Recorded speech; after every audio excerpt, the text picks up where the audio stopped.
Let's start our seminar. So this week we discussed about exchange rate regimes, right? Types of exchange rate regimes and its impact on trade. We discussed about the importance of exchange rate regime for trade, right? So because countries, they have to trade, they should have, some kind of follow to some type of exchange rates because they have all different currencies. So the importance of trade and exchange rate is very important. So therefore, let me ask you first, and let's discuss it, okay, about economic integration. What is economic integration? When we say economic integration, what do we mean? What type of integration is this? So, okay, it's economic.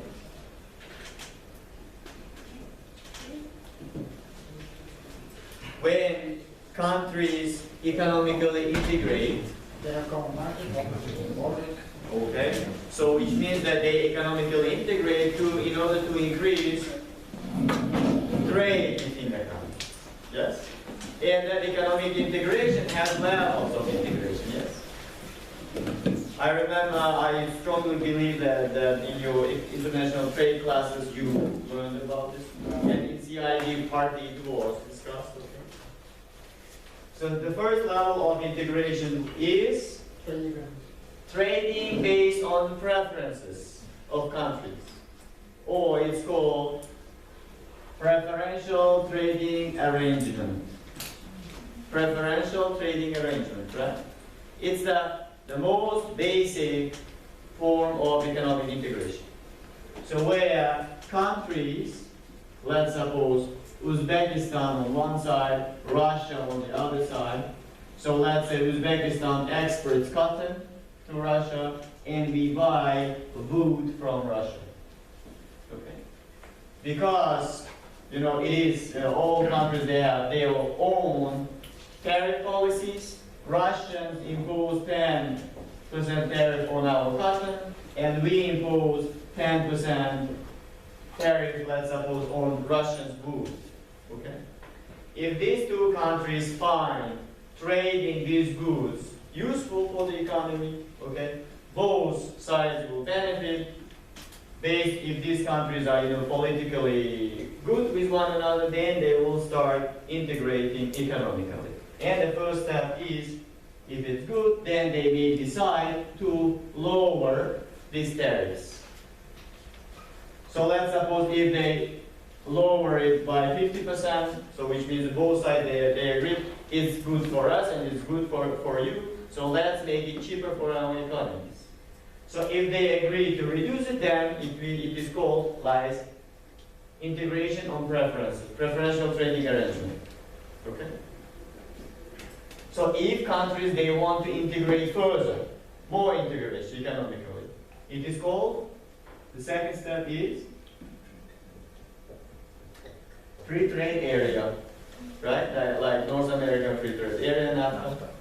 So how is it different from the first one? Here, because the trade is good for both sides, so they would like to, even more improve that trading between the countries. They will make these tariffs equal to 0. No tariffs between the countries.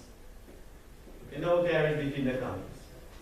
But each country has its own tariff policy.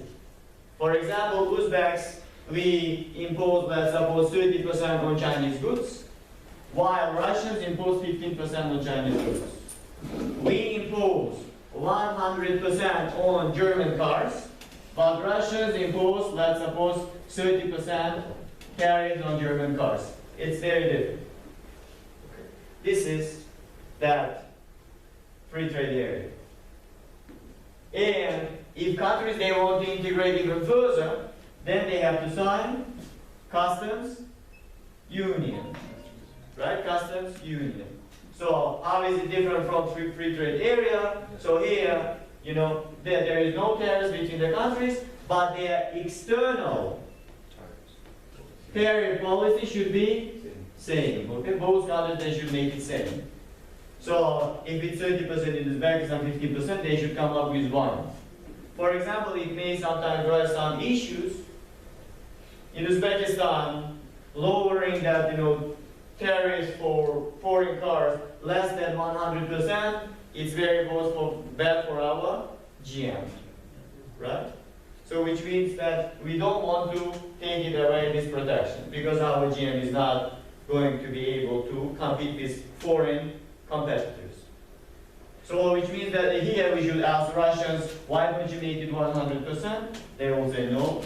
Why should we make it, more expensive for our people, right? So anyway, so they have to agree and come up with one tariff for both countries. Okay, good. So after customs union, if they further integrate, they have to sign common market, EU. Okay, common market. So according to common market, the external tariff policies are same, no tariff between countries, plus mobility of labor and capital is free. Okay, which is very important. Mobility of labor and capital is free. They can move. In common market. Okay? In common market. It's free. And the last stage of integration is economic union. So where everything what is available in common market is available here, plus in here those integrated countries, they become like one country. Where their policies are going to be the same, monetary fiscal, and they have to come up with one single currency, like US dollar. Okay? Today, United States is that close to economic union, but it's not perfect economic union. Why? Because their policies are different. Right? Policies are different. Soviet Union was a type of perfect economic union. All 15 member states, policies, everything was same. But there is a little difference because that economic union during Soviet Union, it was a type of after invasion those countries, right? It's not like voluntarily making one union. Okay? So this is it. So anyway, if we consider all this trade, yes, they are doing it for trading purpose. For trading purpose. In economic union, in the last stage of integration, what type of exchange rate policy they implement? Fixed or flexible? Fixed. One currency means fixed. Okay? Fixed. Within those 50 states, it's fixed. Fixed exchange. Okay? What about in common market? It's flexible, right? It's again fixed. So, in common market, this EU zone, let's suppose EU, there are 19 countries among 27 which has single currency, euro. Yes?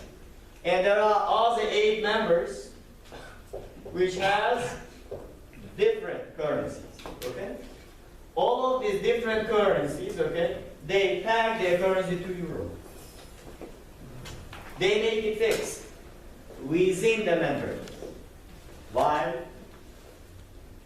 In order not to have trade imbalance.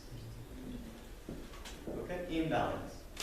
So for example, if in one member country of EU, let's say which has euro, if it's going to appreciate, okay, if it's going to appreciate, then in other member where the currency is some different, let's say pound, it means that if it appreciates compared to pound, then trade will be more in UK.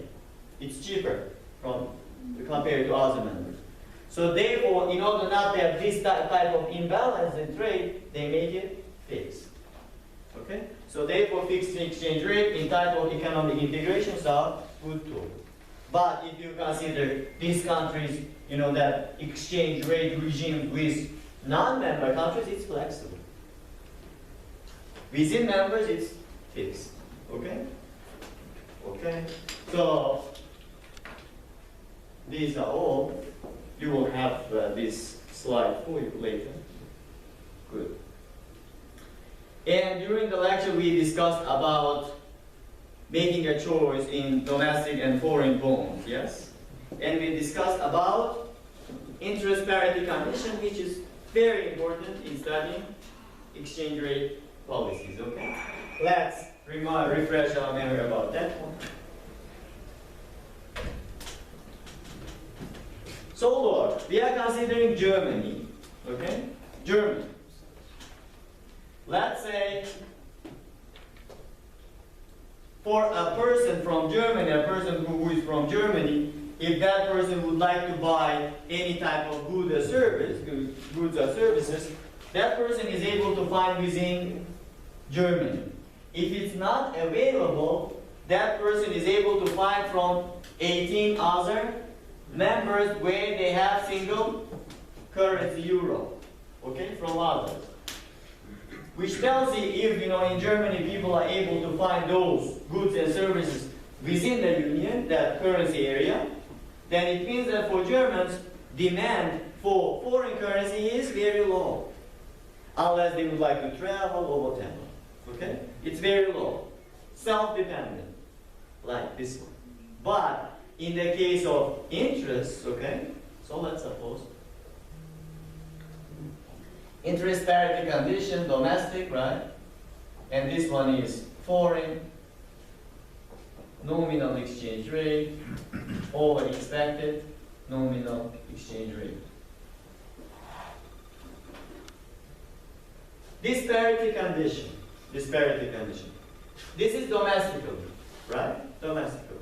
But for Germans, if they really would like to have a higher return on their, let's say, buying bonds, whether domestic or foreign, they will compare these interest rates of both countries. Yes? Because they know if they are going to invest in German bonds, the return is this much. The return is going to be this much. But if they find that return in UK is higher because they offer a high interest rate, they will be interested to buy British bonds. Let's say for that euro that they have, they would like to purchase because interest rate is high, and in order to purchase the British bonds, they have to convert euro into pound. They will convert it into pound using nominal exchange rate, yes? And once they have that pound in their hands, then they are able to buy British bonds. And that British bond, okay, is going to give return of that British interest rate, this much. So it's happening in the short run. Converting, buying, yes? And because that return time on average is 1 year, after 1 year, that person, after getting all of that return, that person is going to take that money back home, where that person again is going to convert these pounds into euros. So that person is going to convert that euro pounds into a euro with nominal exchange rate, with that return. And because of this kind of relationship, that expected exchange rate is going to change. So therefore we have to divide by this. How is it possible? Let's just discuss this one. Okay. Let's suppose now British, in the British interest rate they are offering really high. Okay, now it's compared to domestic, it's high. So now Germans are more interested on buying British bonds. As a result, demand for pound increased, yes? Because they want to buy British bonds. They are converting euros in exchange for pounds, very high demand for pounds, right? And as a result, this pound will appreciate. It's going to get stronger.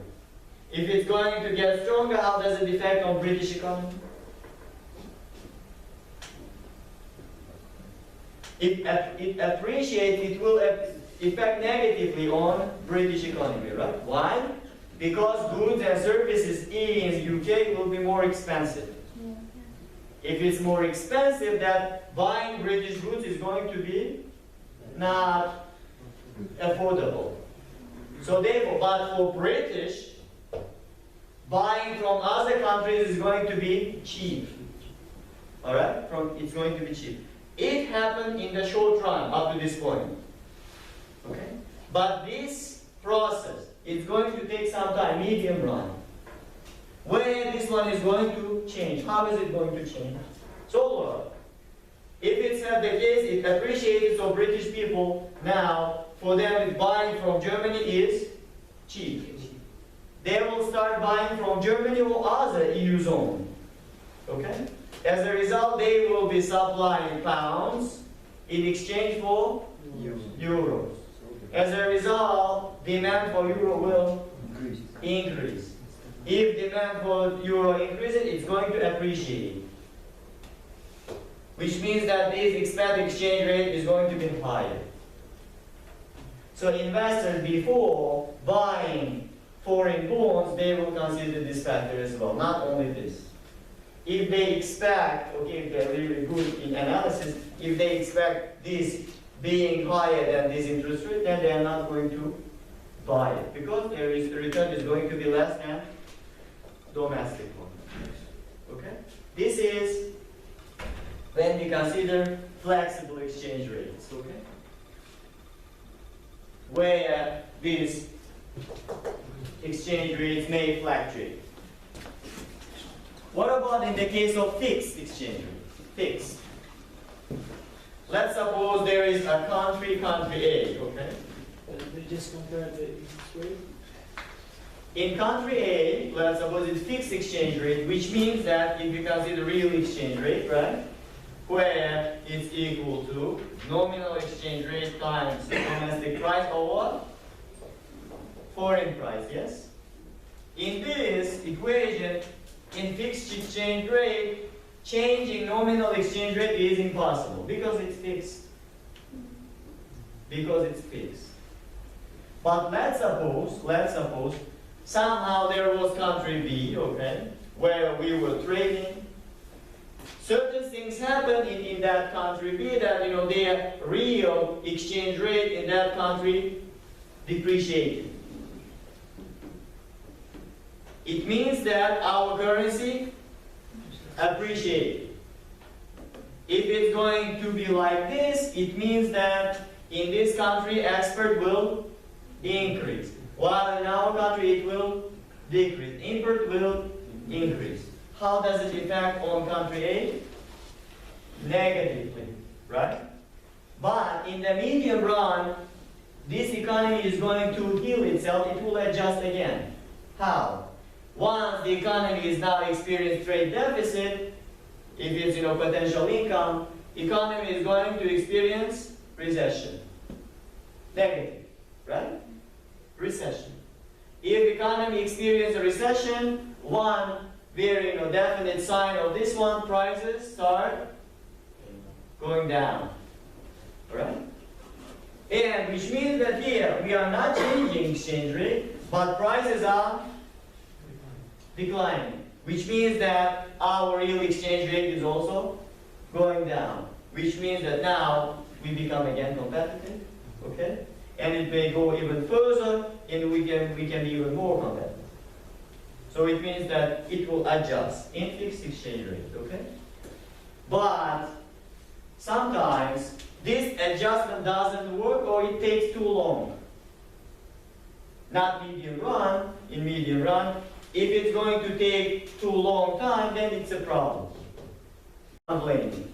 If you are not able to control the situation, then move to flexible exchange rate from fixed one, because now you are not able to control it, okay?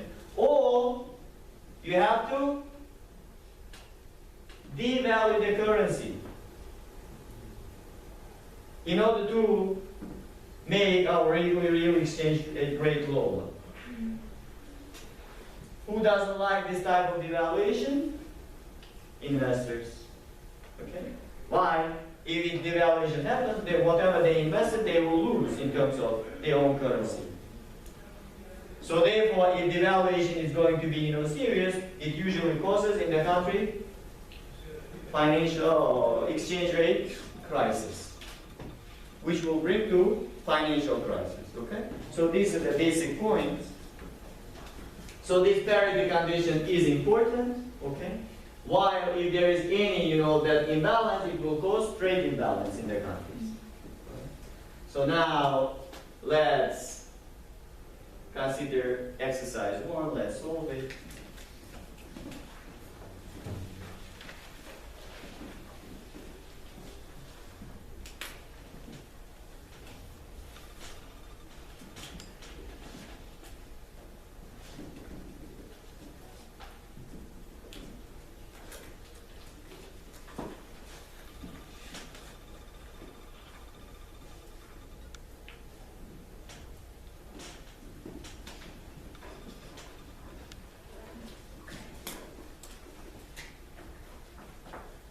So now we are considering Brazilian case in 1993, all right?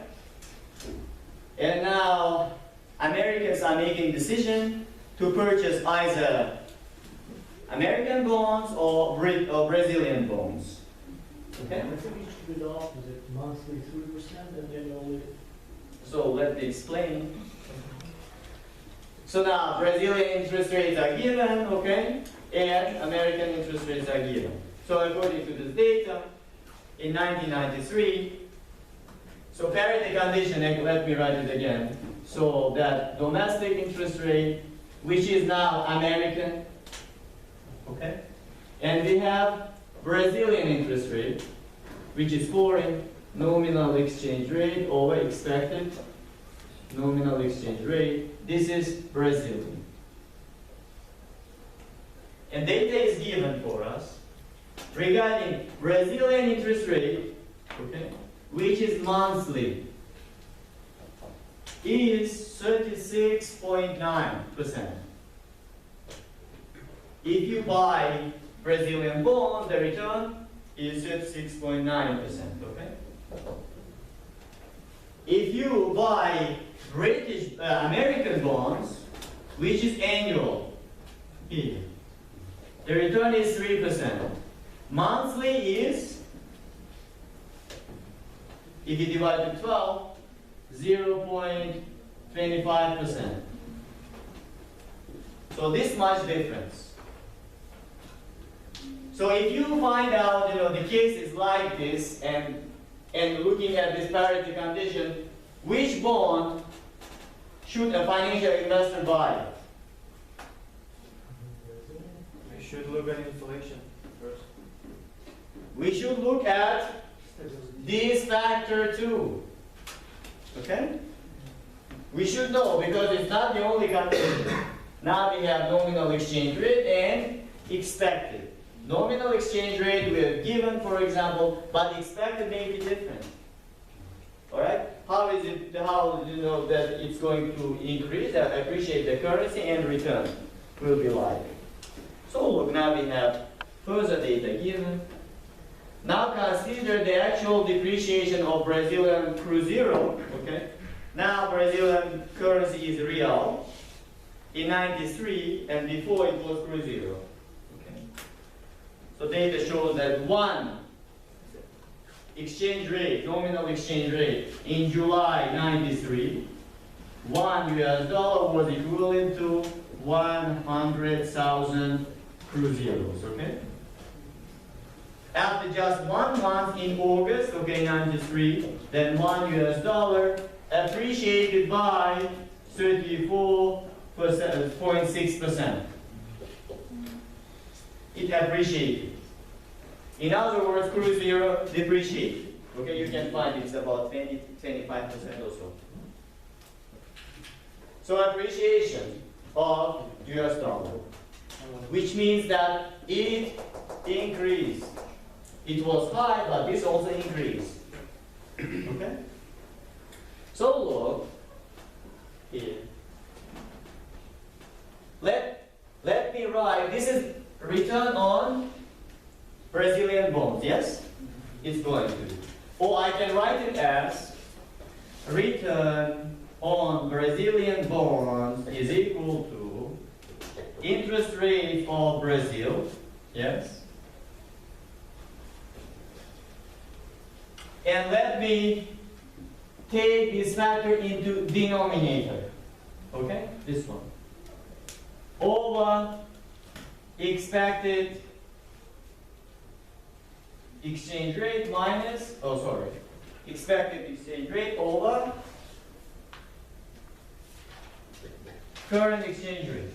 I can write it like this, yes?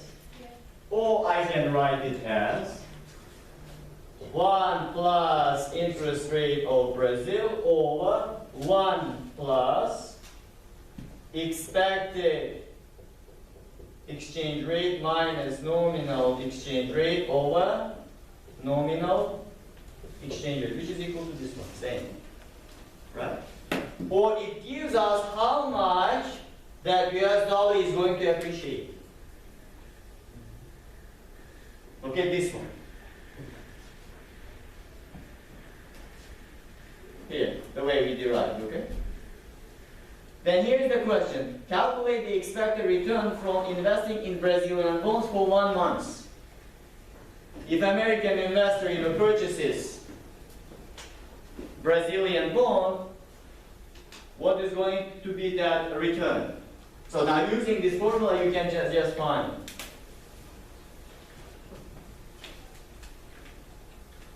Now, interest rate, we already have the data which is 36.9%. Yes?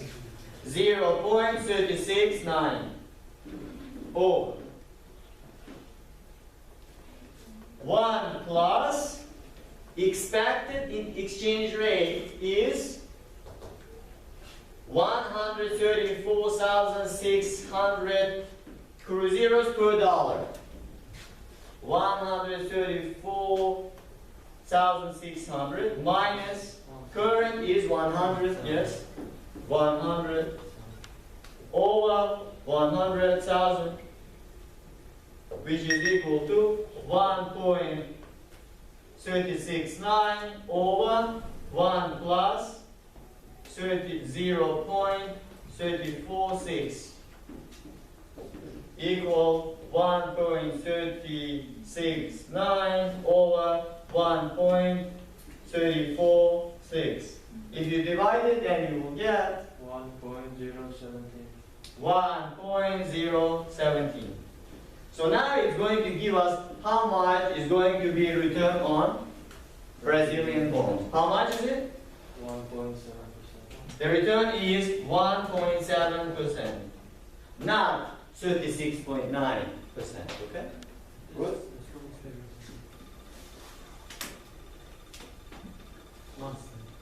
Yeah, this is monthly. This is Brazilian. If you invest it, so the monthly return based on the data is this one. So look, next question. So now compare what we derived, okay, with American one. The Brazilian return, which is 1.7, and monthly return on American bond is 0.25%. Okay. Now, provide your suggestions whether the investor should buy Brazilian bonds or not. If you compare 0.25 and 1.7%, it's now about 6 or 7 times higher. Yes? Than that one. 7 times higher. So which means it proves that it's really, it deserves, right? But investors, even though they see it, they don't blindly invest. Investor usually before investing, they try to study the history of Brazil and the expectations in the future. Okay? In the case of Brazil, it was a unique case. Why? Because the problem in the economy started in 1981. And that problem lasted until 1993. What problem was that? Annual inflation within these years, okay, during these years was all 100% average, okay? There were 2 specific years, 1989 and 93, these 2 years, okay, where inflation in Brazil was over 1,000%. All right? Investors before investing, okay, they will consider this fact.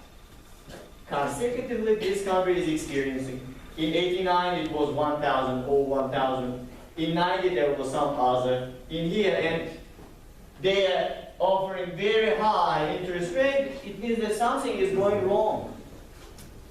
Government should increase interest rates. Why? Because they have to adjust. If inflation is high, wages should be also high. Okay? So therefore, interest should be high in order to compensate one reason for investors. So which means that investors, in this case, by knowing that data, they will not purchase Brazilian bonds. Not reliable. Okay? Very risky. Very risky. In case of Brazil, after 1991, 93, in 1994, they changed their currency because of these inflation issues to real. Okay, this is the case. So now exercise 2 about real exchange rate. Real exchange rate.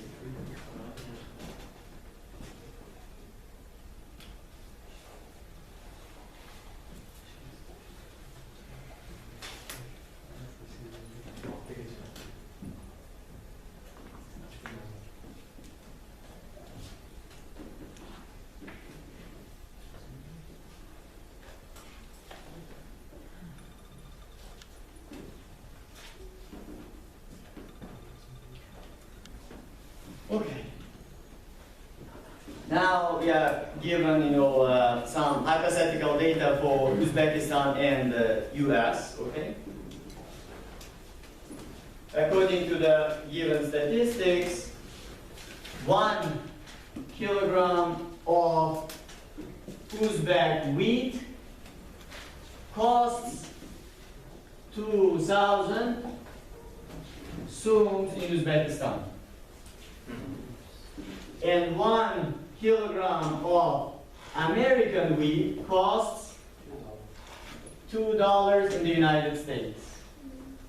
And now there is official exchange rate, okay? That nominal exchange rate, which tells us 1 US dollar is equivalent to 8,000 soum. Okay? This is the official exchange rate. Okay, good. First one, calculate the real exchange rate in the viewpoint of Uzbekistan. Now we are calculating, and now we are comparing our basket with Russian basket. The difference in real terms. How do we do it? What our nominal exchange rate in Uzbekistan? Russian? In Uzbekistan. So it is 1/8,000 soums per US dollar. Yes? This is nominal exchange rate. So which means that our soum is able to buy, not like this. $1/8,000 per soum. It's like this. 1 soum is able to buy this much dollar. Okay? This much dollar. So now this is nominal exchange rate. So now let's calculate the real one for Uzbekistan. Nominal exchange rate is equal to 1/8,000. Let me write it, okay? Per soum, 1 soum, okay? Times.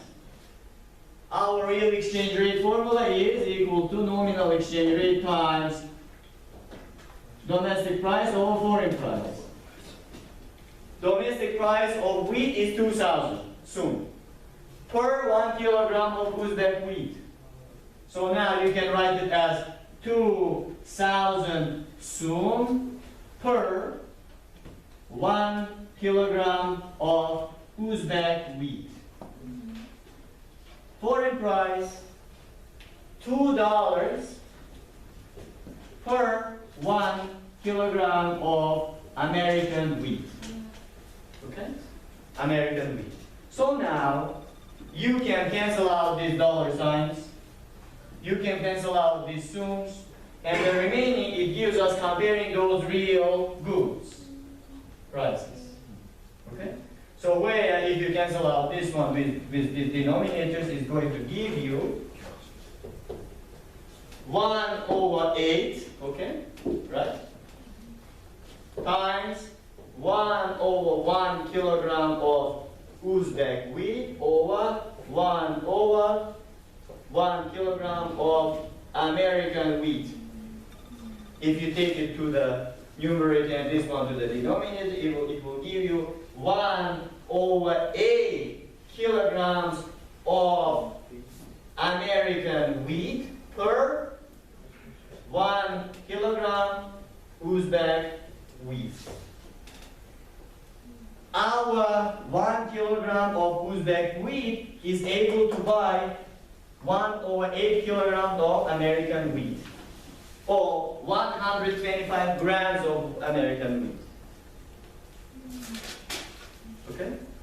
So which tells us Uzbek, the Uzbek wheat is 8 times cheaper compared to American in real terms. Okay? So this one. Now you calculate it in the viewpoint of Americans. Now Americans are comparing it. You can just do it vice versa total. So nominal exchange rate in the US is? It's 8,000. Nominal exchange rate, let me write it here. Nominal exchange rate in the US is 8,000 soon per $1. Okay? Per $1. So now you can write it like this. So real exchange rate for US is equal to 8,000 soon per $1 times domestic price is $2 per 1 kilogram of American wheat over 2,000 sums per 1 kilogram of Uzbek wheat. If you calculate it, you will get 8 kilograms of Uzbek wheat, okay, if you do all those, Uzbek wheat per 1 kilogram of American wheat. Okay?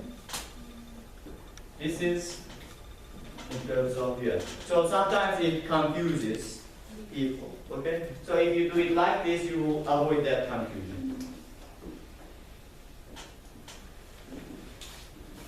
Okay, next question. Let's suppose this data is not real, okay, hypothetically made data. Let's suppose this data is true. Of course, our goods are cheap, but not this much cheap compared to Americans. But let's say it's true. If the results show that Uzbek agricultural products to be much cheaper than American goods, okay, why Americans are not buying from us?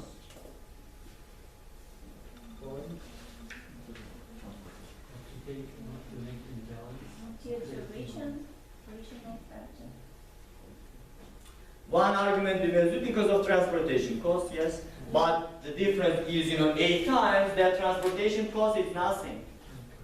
Okay? Maybe quality. The quality, let's suppose, same. So in the case of US, so one of the, the most sensitive sectors in the United States, reasons why they protect them, okay? There is political reason, there is economic reason, and there is strategic reason. Okay? For example, I don't know whether that time maybe you were babies or maybe you were not born. Okay, I was very young. I don't know when Maybe the prices will change if you start buying it. In Uzbekistan, for example, which really happened, which I saw with my own eyes, there was a year where there was too much onion in the market. Too much. What? Onion. Too much. It was so much, the price was very cheap. And they were even given for free. So it reached that level, you know, farmers, they have that much, it started rotting, they were not able to find a space to bury and get rid of it. That was that type of. And because of that type of, you know, bad experience with onion growing, the next year no one, you know, was growing it. The price of onion, the next year, it almost reached the price of meat. Okay? It became like this. It was that type of case, alright? Why it's like this? Because in Uzbekistan, our farming sector is not protected. It was like that. But in the United States, it doesn't happen. Why? Farmers, you know, they grow usually in a stable sense. If they experience loss, government will pay those losses. If they get high revenue, by high revenue, they pay more tax to the government. Like this. One good thing about that one, US does not experience that type of, you know, too much, you know, the waste and shortage. Okay? That one is one reason.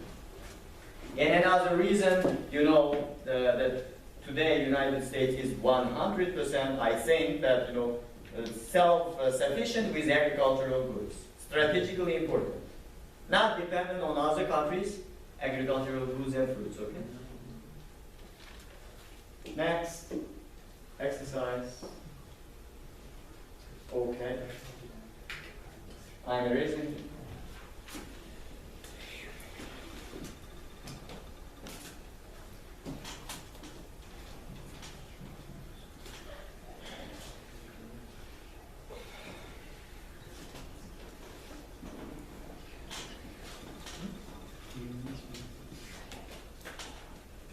Alright.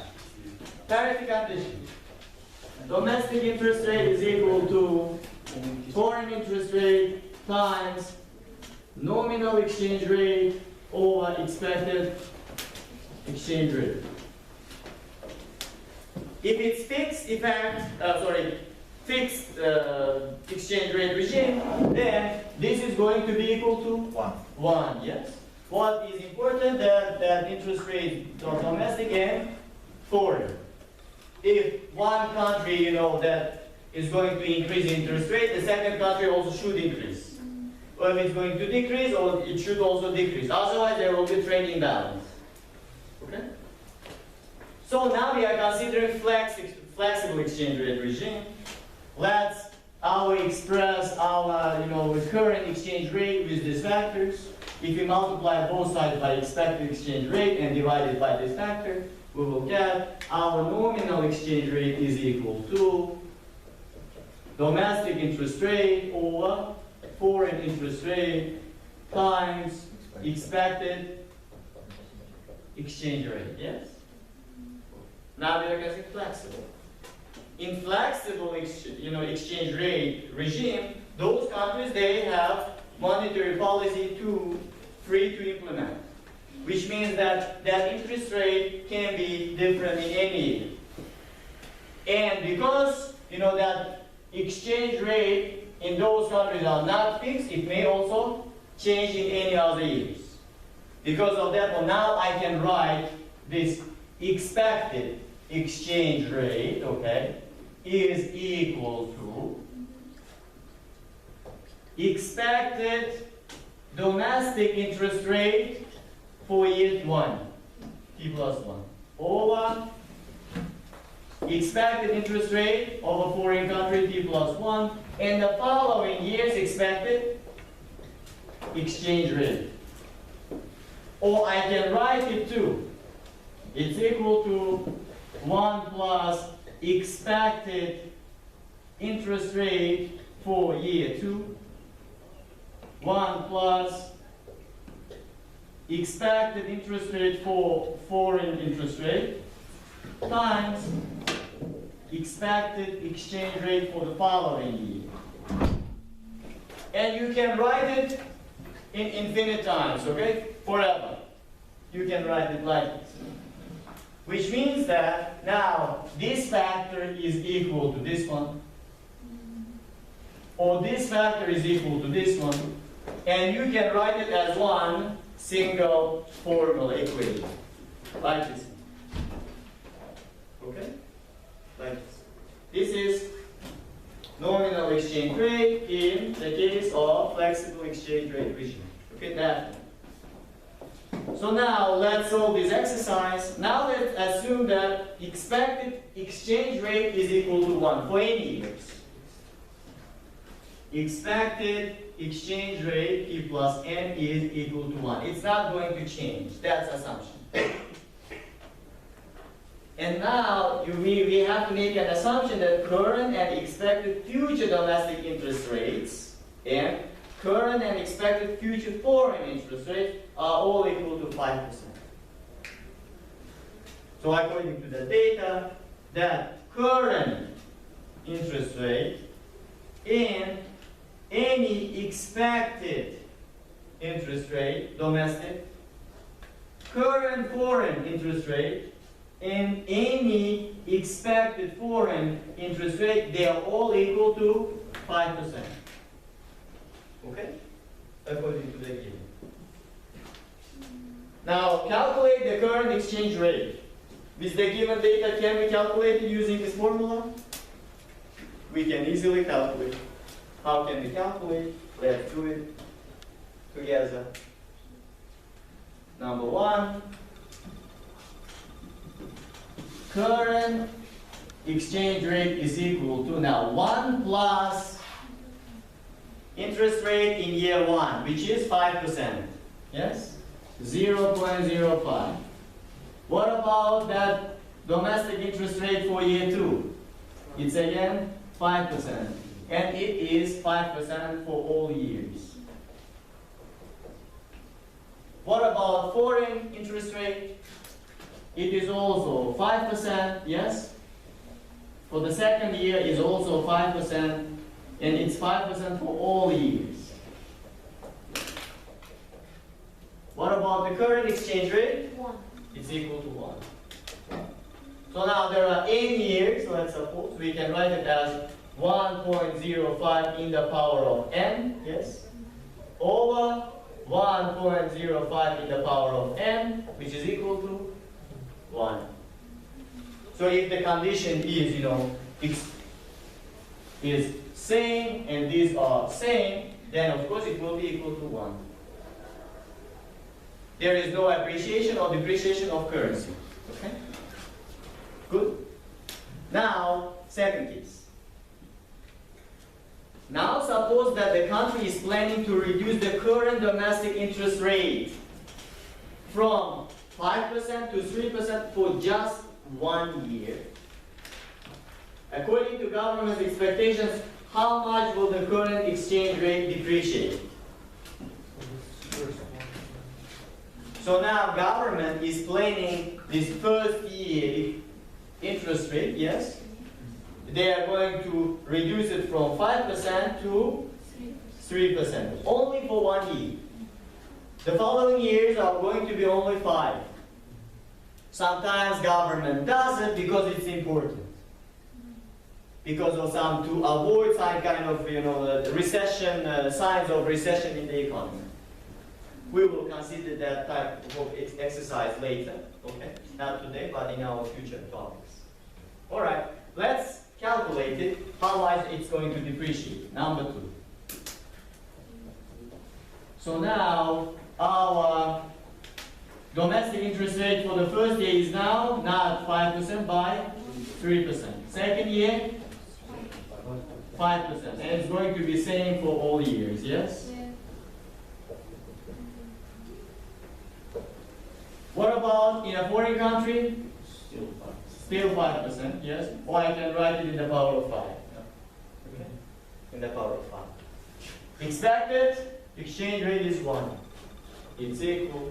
So now if I write it 1.03 in the power of 1 times 1.05 in the power of n minus 1 over 1.05 in the power of n. So if we cancel out this one with this one, we will get 1.03 over 1.05. And it's equal to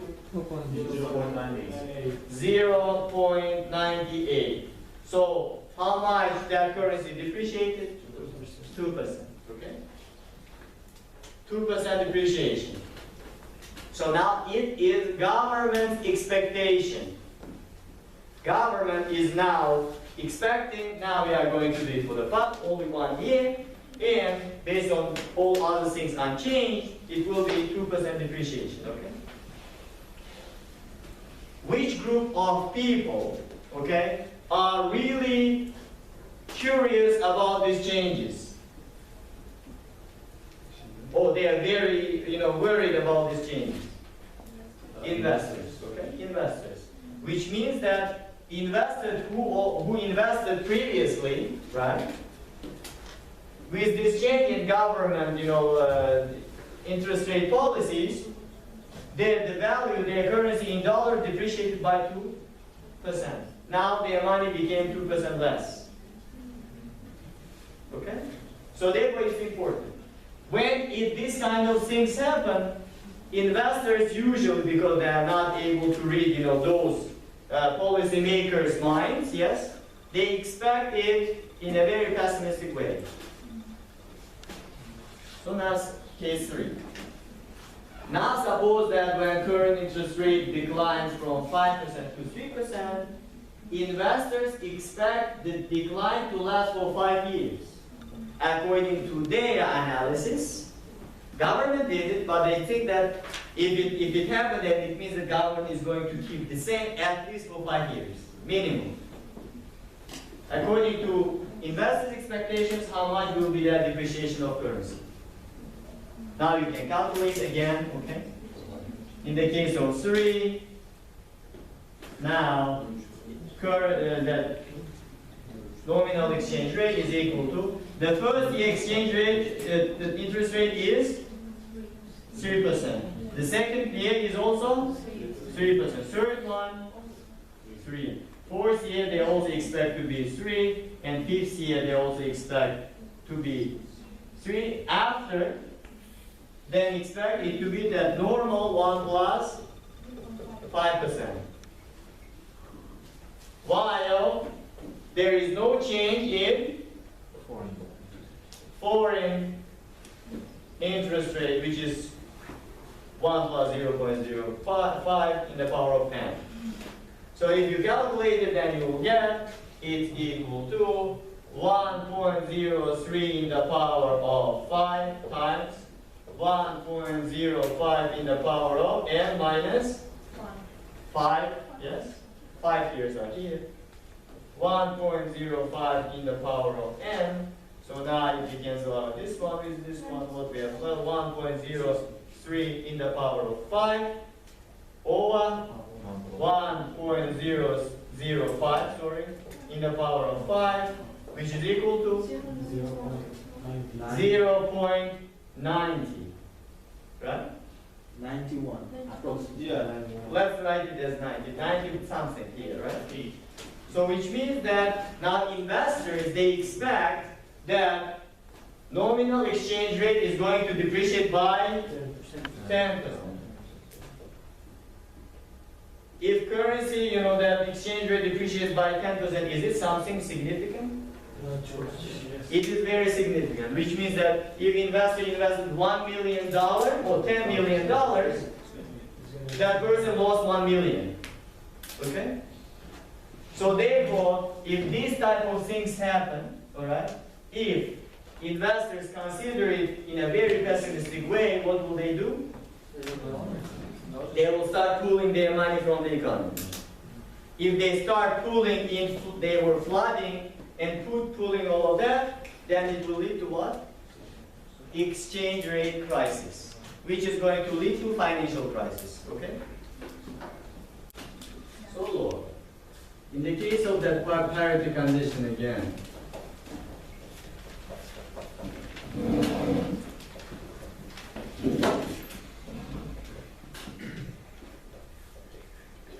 so this parity condition includes all nominal factors. Nominal domestic interest rate, nominal foreign interest rate, nominal exchange rate, and nominal expected exchange rate. Yes? So So now you may ask a question, what about in real terms? Does it, that the parity condition is still in practice? In real terms. So now we are going to prove it.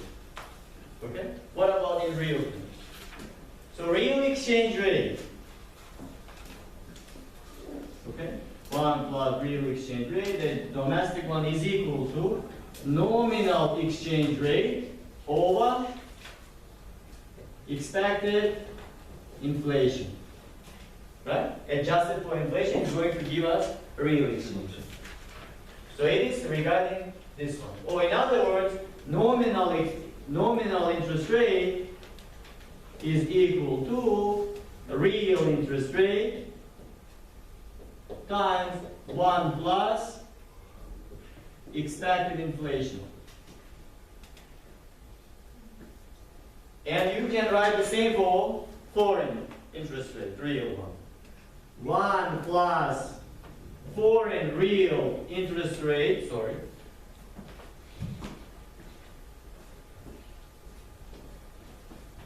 is equal to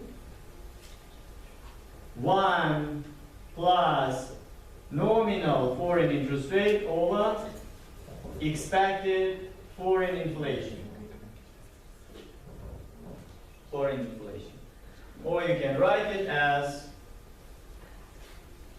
nominal foreign interest rate is equal to 1 plus real interest rate times 1 plus expected inflation. Expected inflation. Okay? Good. So if it's the case, and we know that expected inflation itself, T plus 1, is equal to what? Expected price, yes, T plus 1, minus current price over current price.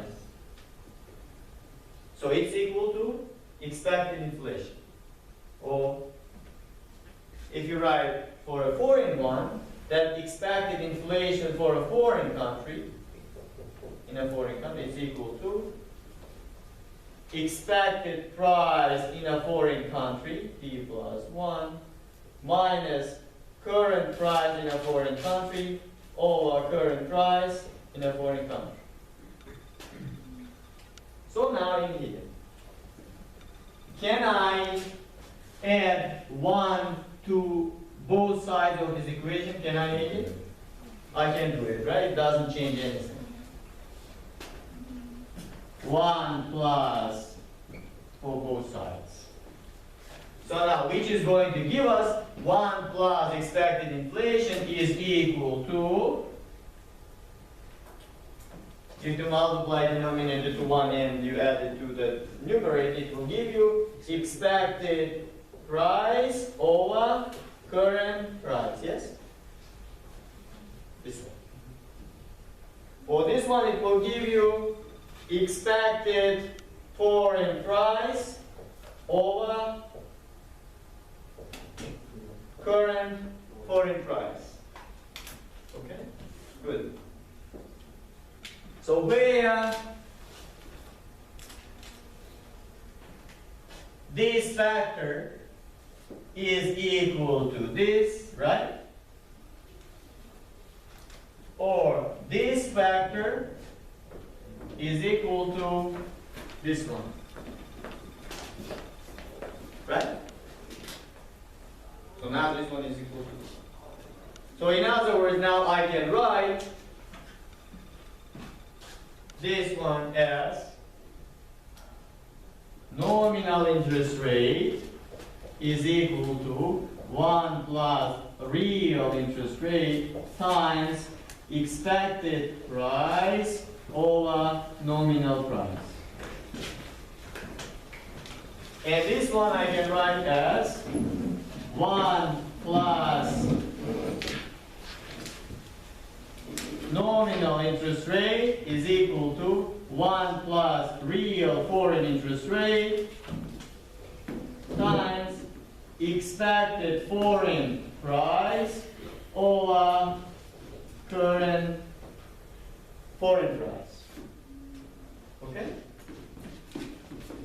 Now, based on these derivations, we got this one. So now we are going to plug. So now it is equal to this one, right?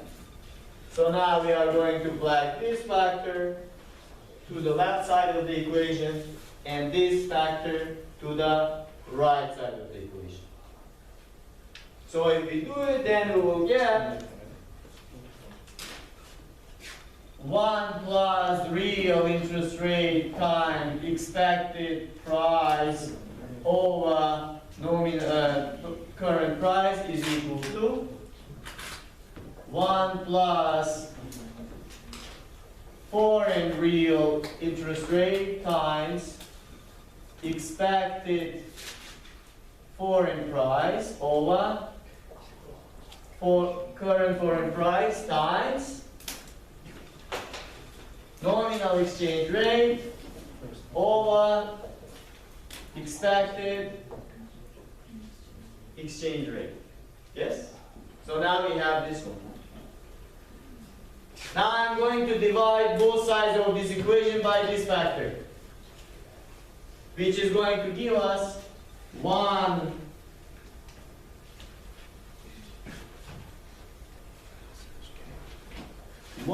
plus real exchange rate is equal to 1 plus real exchange rate of a foreign country times, let me write it first, nominal exchange rate over expected exchange rate times expected foreign price over current foreign price times. So if I divide it out now, it will be vice versa, where current price in numerator and expected price is in denominator. Yes? Like this. Okay. So let's consider only this part of the equation. Okay, just keep it unchanged. Only this part. I'm not going to repeat writing everything. So where in here I can write nominal exchange rate, yes, times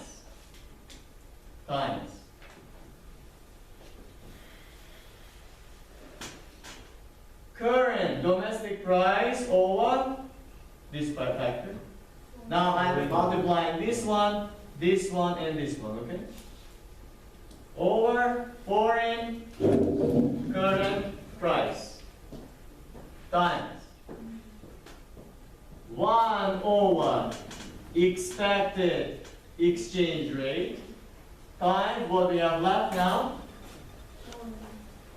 foreign expected price over domestic expected price. So let us consider this portion of the equation now, okay? Which is going to give us now 1 over expected exchange rate times. I'm taking it into denominator. 1 over domestic expected price over foreign expected price. Okay. So look, let me write real exchange rate equation. Real exchange rate, current real exchange rate is equal to current nominal exchange rate times current price domestic over current foreign price, which is this one. Yes? Which is equal to real exchange rate.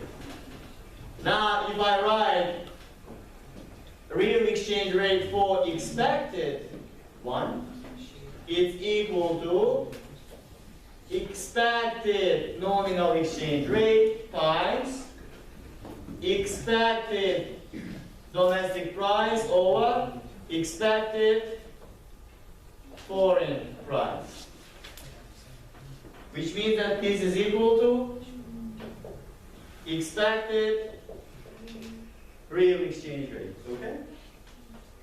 Now, this one is equal to expected real exchange rate. So now this is now in numerator, and this one is now in denominator. In other words, you can write all of these derivations as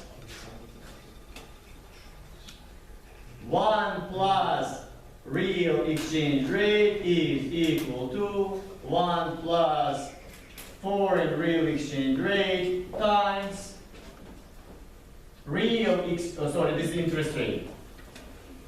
Real exchange rate over expected exchange rate. Okay? So now you can see that both, whether it's nominal, whether it's real, they are parity conditions. Okay? Both.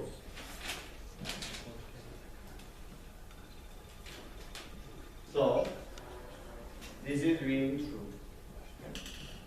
So now what you need, what your real exchange rate is equal to, and you have to know about the inflation. Then, by plugging everything, you can easily find it. Good.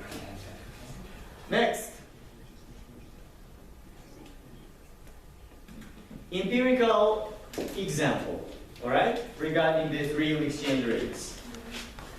A country experts depend on real exchange rate and on level of income in the foreign country. So now the argument is expert of one country depends on foreign country's real exchange rate and income. Okay? This kind of equation. If Austria welcomes American tourists, it exports what? Services, yes. Tourists pay for the privileges of enjoying Vienna and Alps. Okay, good. Now consider the data on nights spent by Americans in Austria. Okay? Nights spent. This is dependent variable. And real exchange rate of shilling versus dollar. In other words, real exchange rate in the United States. And American GDP, real GDP. Proxy for income. This data is given, okay? Starting from 71 to 1980, where at this time there was no euro. It was shilling in Austria, okay? Here this data is now, because of the space limit, I did not include. So now you can see, this column gives us nights measured in thousands. Americans, this many nights spent in Austria in these years, okay? And this is real exchange rate of US. What kind of relationship does it have? Relationship with nights spent. If real exchange rate in the United States is going to, or American dollar is going to appreciate, nights spent by Americans is going to be high. Why? Because for them it's going to be cheap. Alright? Buying services is going to be cheap. So positive. So now GDP income measured in billions, if Americans become richer, they will be traveling more and spending more nights in Austria. Okay? Both has those expecting, we are expecting it to be positive. And these are the regression outcomes. Okay? It shows after regressing those data, now this is real exchange rate, which is positive relationship. And now we have T statistics, which is almost 5, which is highly significant. And now we have that American income, which is also positive, expected sign, which is T statistics 3, which is also highly significant. R squared, adjusted one is 0.5.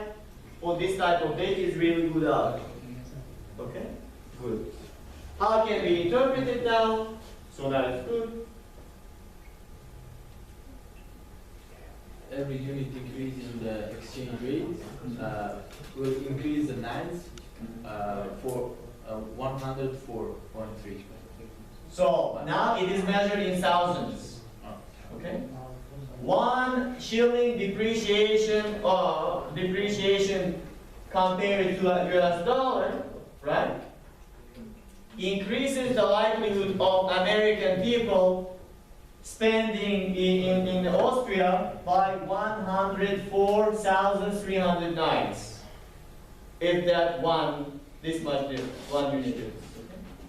While regarding income, if in the United States the income increases by 1 billion, okay, as in aggregate factor, so Americans will be spending only 236 nights more in 1,000. Now you can compare this magnitude difference, okay? These coefficients. Now you can see that real exchange rate in terms of export-import has very strong impact. So these are those interpretations that you will get later. Okay. Let's briefly discuss about the advantages and disadvantages of both flexible and fixed exchange rate. These are main fixed exchange rate regimes, okay? For example, there are currency boards, some other type of exchange rates, which are also subcategories of these exchange rates, okay? Subcategories.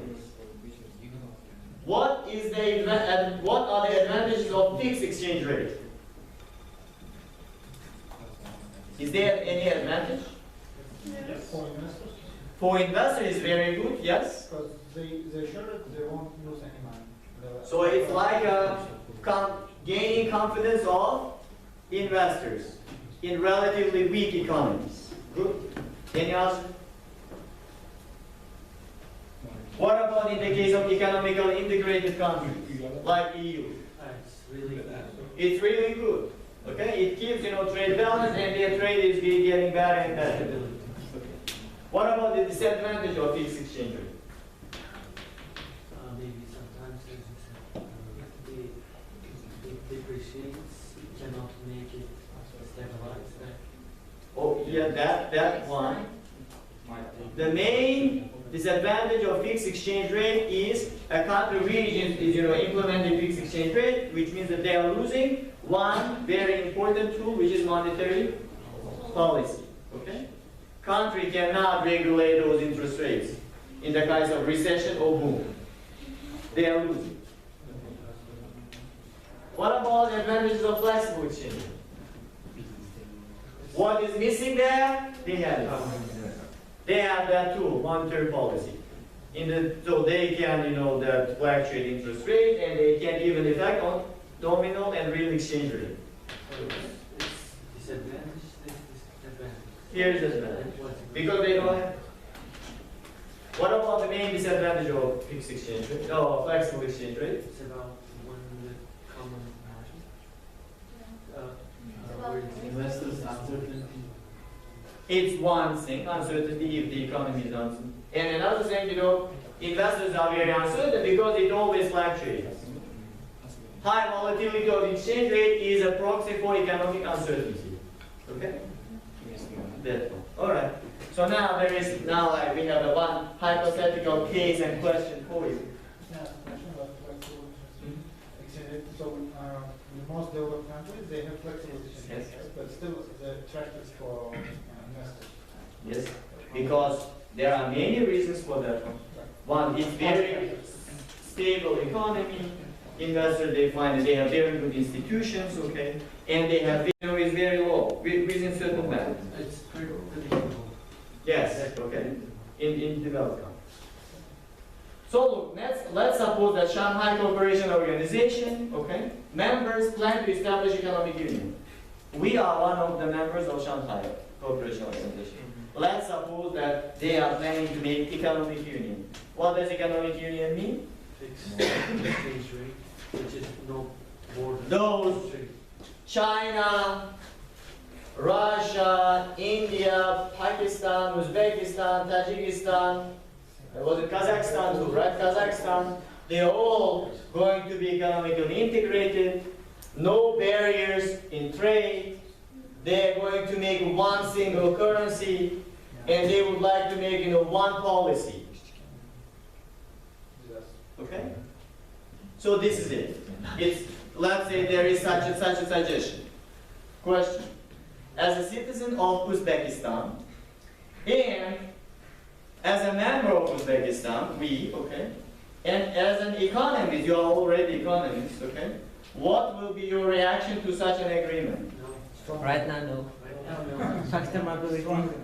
So the answer is should be strongly no. Why no? Because our economy is compared to Russian, Chinese economy is too weak, and we cannot compete with their products. Okay. So now we are not ready, not yet. Okay? We are not ready because if we are going to open all the borders, our all infant industries will run out of business within 1 month. We can meet the scenario that if that happens in Greece, maybe. Pardon? In Greece, they like Greece was like weaker than other European countries, so we see what happens. All right. So it's the case, right? But you make like if you consider EU zone, right? European Union, where all those they include countries like Germany, France, Italy, very strong, including where Estonia was very weak, Slovenia very weak. Okay, those Slovakia which joined very weak, but now they are doing very well. Right. So they catch up. Because they focus on comparative advantage. Okay, that's good point.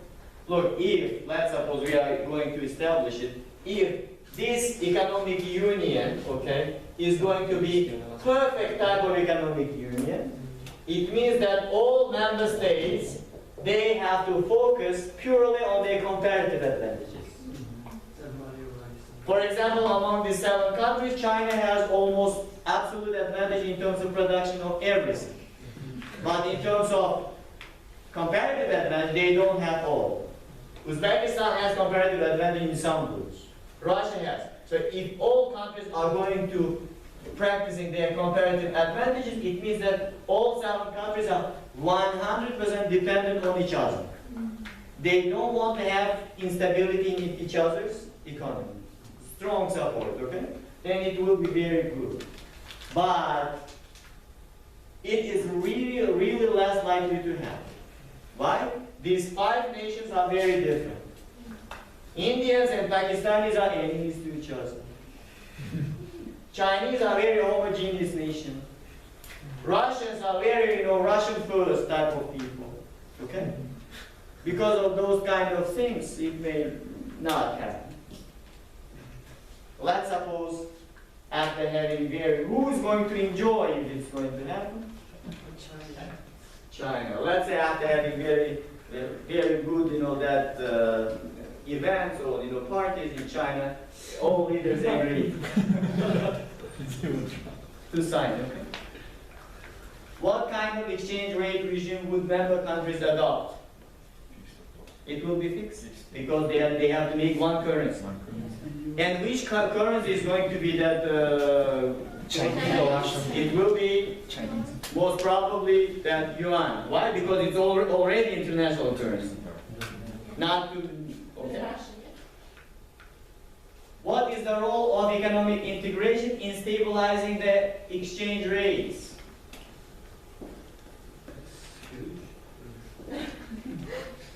Among the member countries, there is no need for stabilizing because it's one currency. Okay? Last question. List the potential advantages and disadvantages of economic integration to Uzbekistan. Main disadvantages, our economy will be really hurt badly. Okay? Our infant industry will not Some schools will bankrupt. Yes. Some industry. Okay. For our people, it will be very good who would like to buy, Huawei or whatever Chinese goods, they will buy without any problems. Yes. Yeah. So there will be no tariffs anyway. And how about the advantages? More? What do you think about after some period it's gonna regrow again? Like again, new businesses are competitive. It will happen if comparative advantages it's practiced. Okay, how many years do you see it? I don't know. it may take long. For example, in the case of EU, Greece was, when they joined, they were not, what was the name of it? That there was, that agreement, okay? There was 3 conditions in order to join the EU. For example, less budget deficit, that inflation rate should be in certain level, whatever. Greece was not meeting any of them. But they became member, and still, it's a big problem. One advantage for countries like us, okay, because these 7 countries include China, Russia, and India, and Pakistan. For nuclear powers, okay, it means that this bloc is going to be militarily and politically too strong. Yeah.